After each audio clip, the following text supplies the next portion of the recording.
တခါကကျေးရွာငယ်လေးတစ်ရွာမှာအမျိုးသားတစ်ယောက်နေထိုင်ခဲ့ပါတယ်။အဲ့ဒီလူမှာသားတစ်ယောက်ရှိပြီးသူ့သားအတွက်အမြဲတမ်းစိုးရိမ်ပူပန်နေရတတ်ပါတယ်။သူ့သားကပြင်းရိပြီးအလုံးမလုံးပဲတနေ့တာလုံးရွာထဲမှာအချိန်တွေကိုအလဟဘဖြုံးတီးပြီးရှောက်သွားနေတတ်လို့ပါပဲ။ဒီနေ့မှာတော့ဖခင်ဖြစ်သူကသားကိုအချိန်ရဲ့တန်ဖိုးကိုနားလည်စေဖို့သင်ခန်းစာတစ်ခုပေးဖို့ဆုံးဖြတ်လိုက်ပါတယ်။သူကသားကိုခေါ်ပြီးနူးညံ့တဲ့အတန်နဲ့ပြောလိုက်ပါတယ်။သားရည်တစ်တာထဲမှာတင်ထားတဲ့နာရီတစ်လုံးရှိတယ်။အဲ့ဒီနာရီကိုယူလာခဲ့ပါဦး။သားကလည်းတစ်တာကိုဖွင့်ပြီးနာရီကိုယူလာပေးပါတယ်။ဖခင်ကနာရီကိုတေချာကြည့်ပြီးပြောလိုက်တယ်။အခုဒီနာရီကိုဈေးကိုယူသွားပါတွေးတဲ့လူတိုင်းကိုဒီနာရီဘယ်လောက်တန်တယ်လဲဆိုတာမေးကြည့်ပါ။သားဖြစ်သူကနာရီကိုယူပြီးဈေးကိုသွားခဲ့ပါတယ်။ဈေးထဲမှာတွေးတဲ့လူတွေကိုနာရီကိုပြတ်တက်ကမင်းမြန်းတဲ့အခါတယောက်က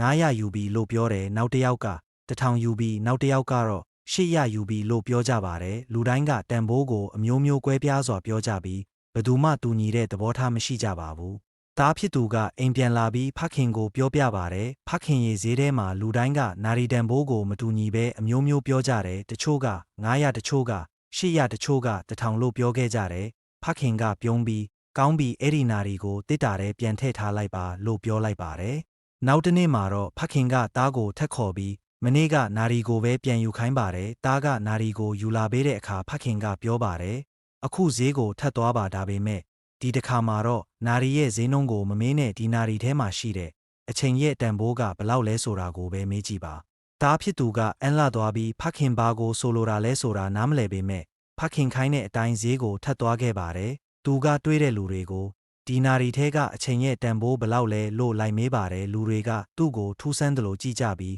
တချို့ကရေမောကြတယ်တချို့ကလည်းဒါဘာမေးခွန်းလဲဆိုပြီးလောင်ပြောင်ကြပါတယ်။သားဖြစ်သူဟာစိတ်ပြက်ပြီးဝမ်းနည်းလာပါတယ်။နောက်ဆုံးမှာတော့သူဟာနာရီပြင်းတဲ့အဖိုးအိုတယောက်ရဲ့ဆိုင်လေးရှိမှရက်တက်လိုက်ပါတယ်။အဖိုးအိုကနာရီတွေကိုတေချာပြုတ်ပြင်နေတာကိုတွေ့ရပါတယ်။သားဖြစ်သူကအဖိုးအိုကိုလည်းအဲ့ဒီမေးခွန်းကိုပဲမေးလိုက်တဲ့အခါအဖိုးအိုကအလုတ်ကိုခဏရက်ပြီးသားဖြစ်သူကိုမေတ္တာနဲ့ကြည့်လိုက်ပါတယ်။သူကသားဖြစ်သူမေးချင်တဲ့အတိတ်ပဲကိုနားလည်သွားပြီးနူးညံ့စွာပြောလိုက်ပါတယ်။သားရဲ့အချိန်ကိုငွေနဲ့တန်ဖိုးဖြတ်လို့မရနိုင်ပါဘူး။မင်းမှာငွေတန်းပေါင်းများစွာရှိနေရင်တောင်ကုန်ဆုံးသွားတဲ့စက္ကန့်တစ်စက္ကန့်ကိုပြန်ဝယ်လို့မရနိုင်ဘူး။ဒါဟာလုံးဝတန်ဖိုးရှိလာတဲ့အရာတစ်ခုပဲအဲ့ဒါကြောင့်မင်းရဲ့အချိန်ကိုတန်ဖိုးထားရမယ်။အဖိုးအိုကဆက်ပြောပြပါတယ်။အချိန်မှာစိုးကွက်တစ်ခုနဲ့ကောင်းကွက်တစ်ခုရှိတယ်စိုးကွက်ကတော့အချိန်ကအမြဲတမ်းကုန်ဆုံးသွားတာပဲကောင်းကွက်ကတော့အဲ့ဒီအချိန်ကိုဘလို့အသုံးချမလဲဆိုတာကိုမင်းကိုယ်တိုင်ရွေးချယ်နိုင်တာပဲဒီကဘာမှာလူတိုင်းအတွက်တရက်ကို24နာရီပဲရှိတယ်ချမ်းသာသူဖြစ်ဖြစ်ဆင်းရဲသူဖြစ်ဖြစ်အတူတူ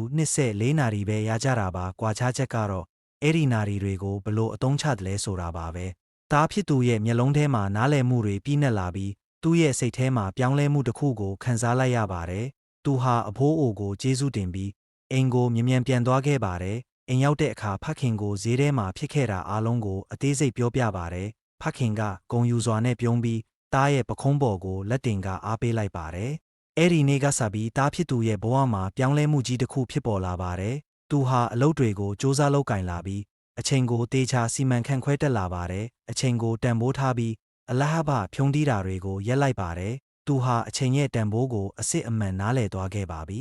မိတ်ဆွေတို့ရဲ့အချိန်ဟာလူအလုံးအတွက်အခမဲ့ပေးထားတာဖြစ်ပေမဲ့တန်ဖိုးမဖြတ်နိုင်တဲ့အရာပါအချိန်ကိုဝယ်လို့မရနိုင်ပေမဲ့အကျိုးရှိရှိအသုံးချနိုင်ပါတယ်တင်ဆက်ထားလို့မရပေမဲ့သုံးဆွဲလို့ရပါတယ်တခါကုံဆုံးသွားပြီဆိုရင်ဘယ်တော့မှပြန်မရနိုင်တော့ပါဘူးထို့ကြောင့်တင်တို့ရဲ့အချိန်တွေကိုသတိရှိရှိနဲ့ဉာဏ်ပညာရှိစွာအသုံးချကြပါခင်ဗျအချိန်ကိုတန်ဖိုးထားခြင်းကတင်ဘဝကိုပြောင်းလဲစေမှာဖြစ်ပါတယ်အားလုံးပဲအချိန်ကိုအကျိုးရှိရှိအသုံးပြုနိုင်ကြပါစေ